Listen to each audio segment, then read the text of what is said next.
Buenas tardes. Bienvenidas y bienvenidos a esta segunda jornada ya del 9º Encuentro Global de Ingeniería Hospitalaria que organiza Redacción Médica con el patrocinio de Carburos Médica, la colaboración de Canfield, Ferrovial Servicios y Grupo Empresarial Electromédico y, por supuesto, con el auspicio de la Asociación Española de Ingeniería Hospitalaria. A lo largo de este sábado por la tarde, cuestiones como el papel del ingeniero hospitalario en la adquisición de valor, la calidad del aire en los hospitales o la adaptación para las unidades UCRI, que tan necesarias han sido para la gestión de pacientes en la pandemia, van a adquirir especial relevancia en una serie de mesas que están a punto de comenzar. Todas ellas, por supuesto, podrán ser seguidas a través del canal oficial en YouTube de Redacción Médica, así como a través de la plataforma Zoom. Y del mismo modo, y de hecho desde ayer ya, pueden leer diferentes informaciones y noticias en nuestro periódico que irán apareciendo también en los sucesos. Buenas tardes a todos. Agradecer a Redacción Médica y a la Asociación Española de Ingeniería Hospitalaria la oportunidad de estar aquí. Agradecer a todos los ponentes, en especial a vosotros. Muchas gracias por todo. Gonzalo, Enrique, Martín. Bueno, yo vengo a hablaros un poco de la normativa de calidad de aire en centros hospitalarios enfocados sobre todo a la parte de filtración. Y lo que voy a intentar es hacer que tengáis una visión global de cómo todas las normativas al final interactúan entre sí y que no es suficiente con conocer una, sino que hay que entender cómo se relacionan entre sí, ¿no? ¿Por qué? Porque cuando hablamos de calidad de aire interior en un centro hospitalario hay que tener muy claro que hablamos de un factor diferenciador. Y es que tanto los requisitos como las exigencias de esta tienen un denominador común, que es la bioseguridad. Bioseguridad desde el punto de vista del paciente, bioseguridad desde el punto de vista de las personas que trabajan en el centro y bioseguridad desde el punto de vista de las enfermedades nosocomiales. ¿Por qué? Porque no solo es importante tratar el aire que metemos de la calle dentro del centro, realmente el aire que es más problemático es cómo vamos a tratar el aire interior, qué circuitos vamos a usar de ese aire, porque podemos generar contaminaciones. Para hacer todo esto bien, lo que tenemos es una serie de normas que nos van a acompañar y que es un poquito lo que yo quiero que veamos la visión global. No voy a hablar de todas porque podríamos estar aquí pues un mes. Yo separo la normativa en tres pilares. Por un lado, la que nos afecta a la parte de requerimientos, a la parte de diseño, a la parte de ejecución y mantenimiento. Por otra parte, la normativa que afecta a la parte de inspecciones, a la parte de procedimental, a la parte de documentación y control de calidad.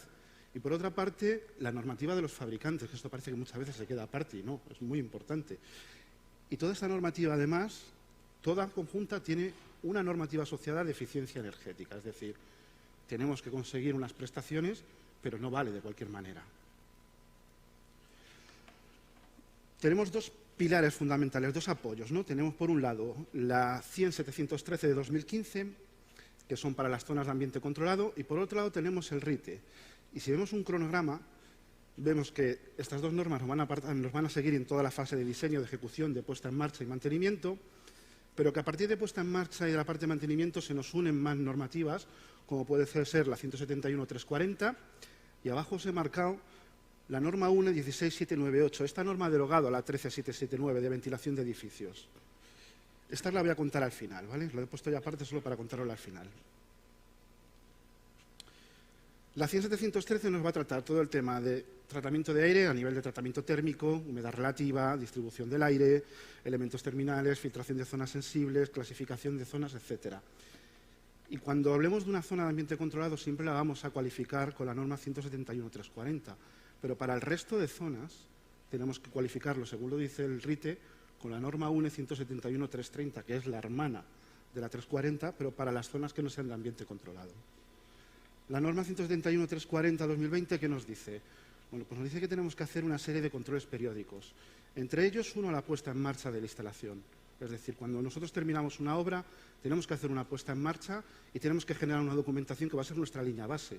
A lo largo de todo el ciclo de explotación de un centro hospitalario, vamos a tener que mantener esas prestaciones. Nos tenemos que asegurar que las prestaciones de esas salas siempre van a ser las mismas que cuando se probó la primera vez.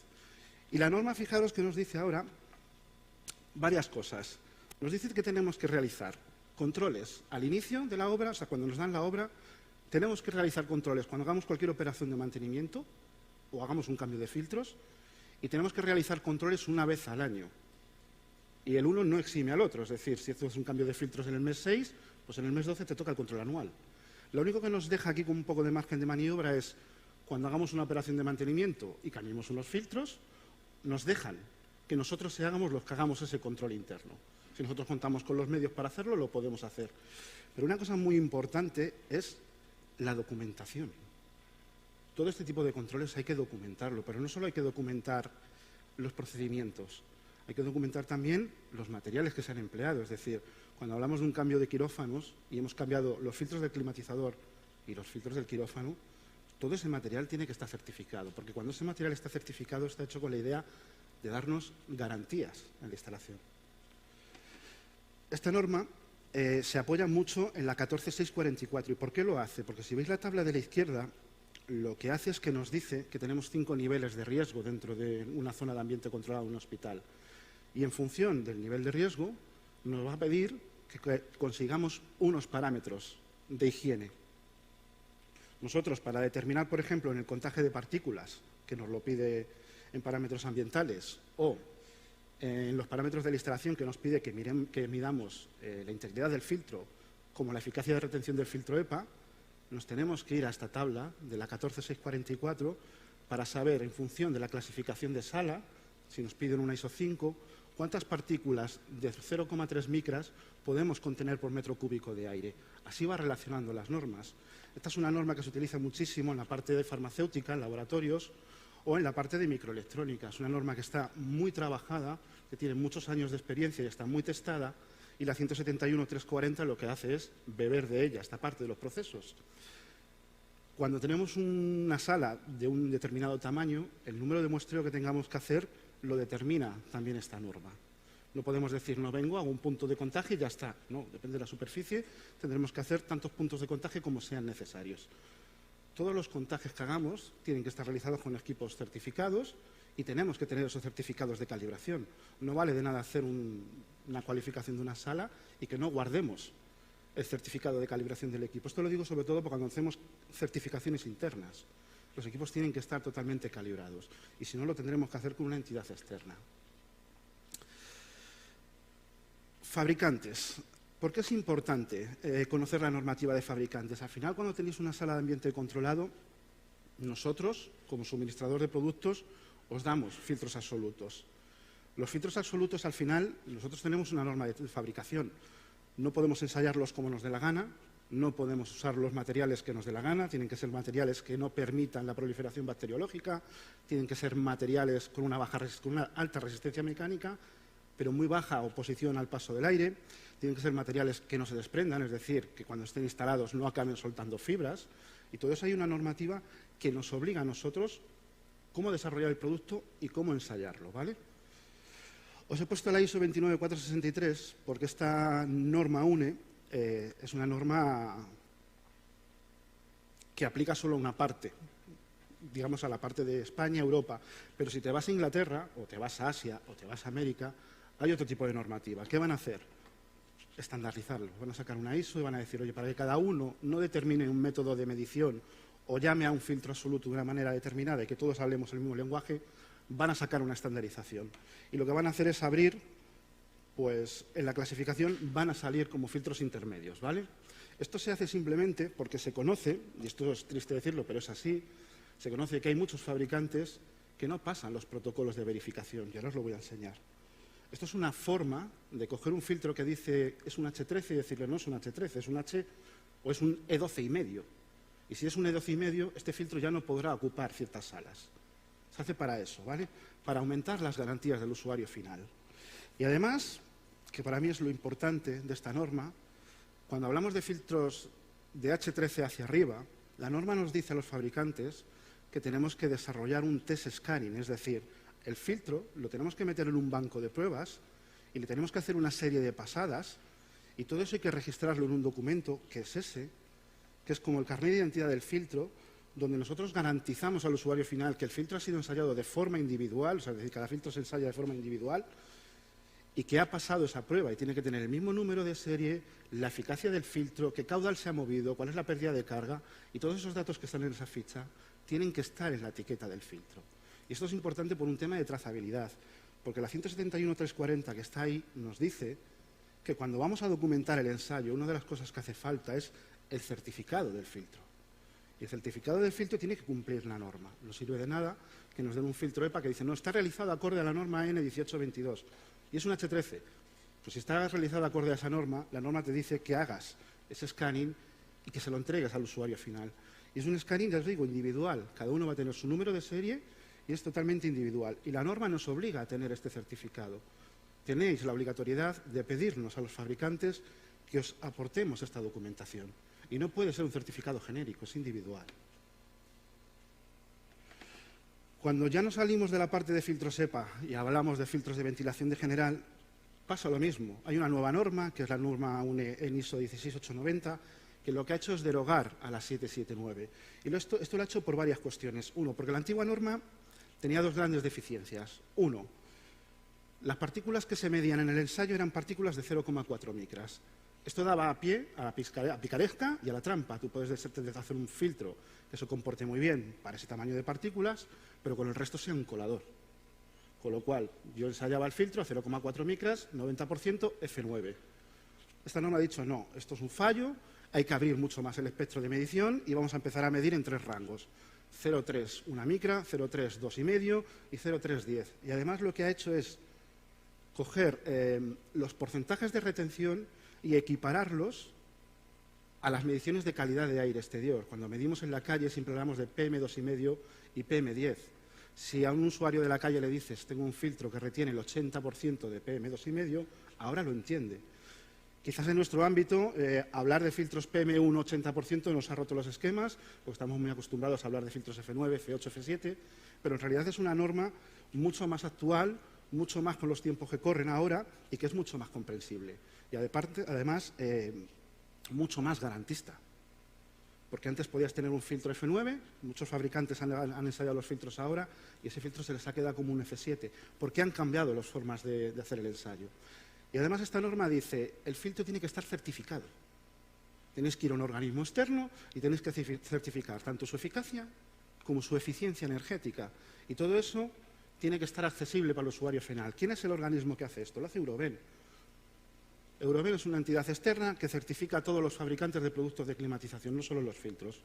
Pero los filtros lo que se hace es un ensayo donde nosotros le mandamos una serie de filtros y ellos van a ensayar que ese filtro realmente retiene lo que decimos que retiene y qué gasto energético genera a lo largo de su vida útil. ¿Por qué es importante esto? Porque el precio del kilovatio hora, por ejemplo, está a precio de azafrán. Entonces, podemos tener una eficacia, y os voy a hablar en el lenguaje antiguo, de un filtro F9, y para la misma eficacia podemos estar invirtiendo 3 veces más de energía.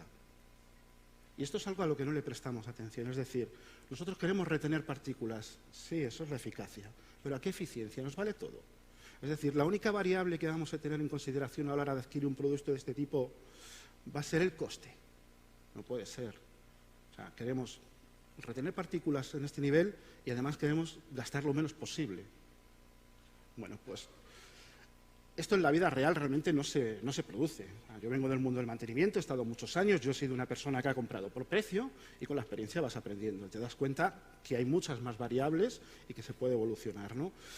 Las normas al final lo que dicen es, bueno, pues si no lo hacéis os vamos a ir acotando el camino, os vamos a ir empujando hasta que las cosas hagan como se tienen que hacer. Y entonces aparece esta norma que va a tener una serie de modificaciones que se van a publicar ahora, que es la 16798 y nos dice lo siguiente. Que los filtros, porque abajo si veis tenéis la bibliografía en la que se nutre esta norma para poder documentarse y decir, bueno, pues utilizan la N779, esa ya está derogada por la 16890, ¿qué dice la norma? Lo vamos a cambiar. Habla de la 1822, de los filtros absolutos, lo acabo de comentar, tenemos una norma para filtros absolutos y nos obliga a certificar, por eso está ahí metido. Nos dice que para todas las eficacias de calidad de aire, que sean sub 1, sub 2, que eso es el IDA 1 y el IDA 2, a partir de ahora, todas obligatoriamente van a tener que usar un filtro de PM1, un F8, para que lo entendáis. Imaginaros instalaciones que no sean de ambiente controlado, donde tenemos un F7 y ahora metemos un F8. Eso va a tener un impacto económico porque lo vamos a someter a más pérdida de carga a la instalación y eso va a hacer que consumamos más. Y dices, esto es una aberración. No, esta norma ya la ha pensado, porque dice, además, todas las eficacias de los filtros tendréis que ir a buscarlas a la guía Eurovent 423, por eso os metía antes la tabla.